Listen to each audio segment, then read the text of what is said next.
What's up, guys? So, I recently saw one of the best zombie movies that I've ever seen in my life. It is called Train to Busan. And I'm not just saying that because it's Korean and I'm Korean. No.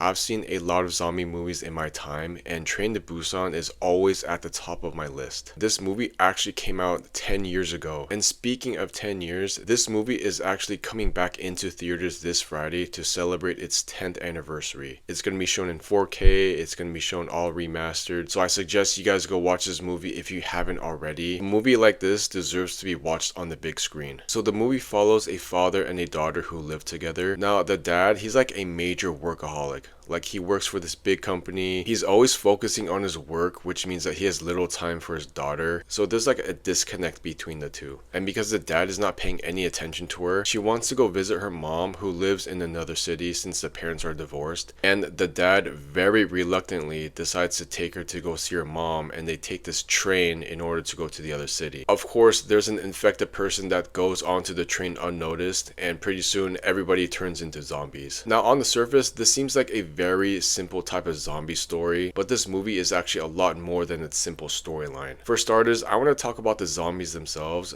These zombies are freaking scary. They're vicious. They attack in hordes. If you've seen the movie 28 Days Later, think of it like that, where the zombies are just able to run super fast. You have to realize the entire movie takes aboard this train where there's no place to run, there's no place to hide. And what makes it harder is that it's not just a train that's infected. The entire country of Korea is being infected by this virus. Because of that, every station is being overrun by the infected. So this train has no choice but to keep going until it gets to its final stop. So again, the action was just phenomenal.